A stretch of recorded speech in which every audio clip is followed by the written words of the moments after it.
Hello, welcome back, and it's a pleasure to have in the studio Asif Mal. How are you, Asif? Yeah, very good. Thank you, Kent, for having me. Now, Asif, you're originally from Pakistan, but you're based in the UK now, but still very much focused on the situation of Christians in Pakistan. What is that situation? Well, it's like, you can get somebody else out of Pakistan, but you can't get Pakistan out of them. Oh, okay. Even though I'm living in Britain for the last number of years, I still am very much in touch with my people on the ground.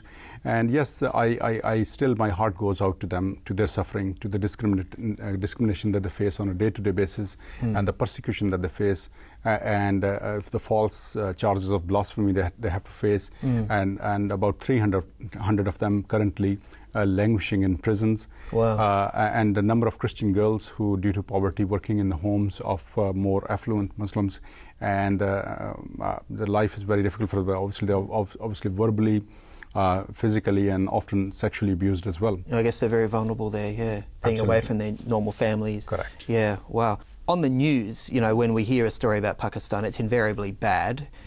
Some terrible assassinations in recent years, the terrible double murder of a Christian couple last year, beaten, dragged and burnt alive, horrible stuff. But for an everyday Pakistani Christian, obviously that's not happening to them. Are these just extreme cases we're hearing about, or is everyday life difficult? I think that those are basically a way to tell the ordinary Christian on the street that this can happen to you if you try to raise your head. If you try to get out of line, we will make sure that you are put into line in that way. And the sad part is that in the case that you mentioned of two Christians burnt alive, this was basically they owed some money to the owner of that clean factory. And then when he asked and they could not pay, they said that you should become a Muslim. And when they refused that they are not going to become Muslims, then they brought somebody else to accuse them of blasphemy. And then mob gathered, and in front of their children, they were beaten up, their bones were fractured, then they were tied to behind a tractor, dragged all over the village, and when they were semi-alive or semi-dead, and then they threw them in this... into the brick kiln, yeah. Correct. Yeah. And the man was probably, there were reports that he was almost like dead, so he didn't resist.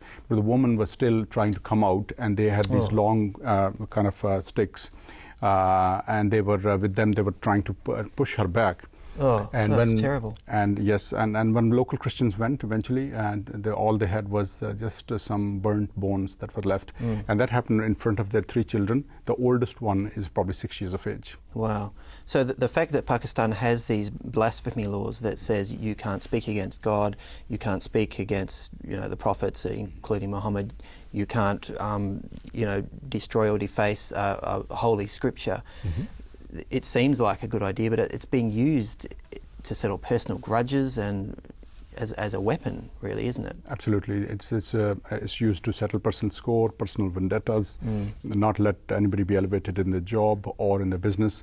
And due to those sort of reasons, and I say to my Muslim friends, look, when when somebody accuses somebody falsely of blasphemy, that's when the actual insult of your prophet and your religion is taking place. When an innocent person goes down, is burnt alive, is killed, or their house is burnt, how do you think that the honor of your prophet is restored in this way?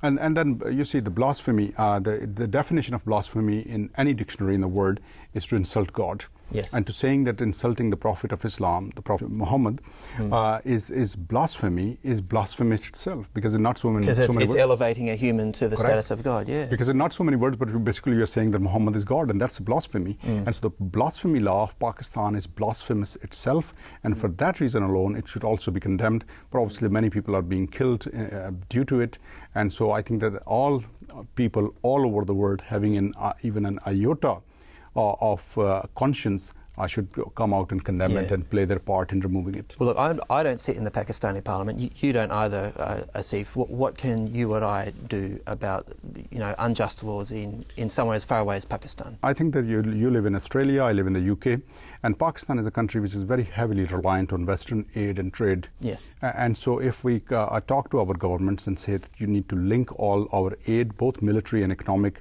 and our trade agreements with the situation of human rights and the situation of religious minorities, including that of blasphemy law, that is a language that might do the trick in the end.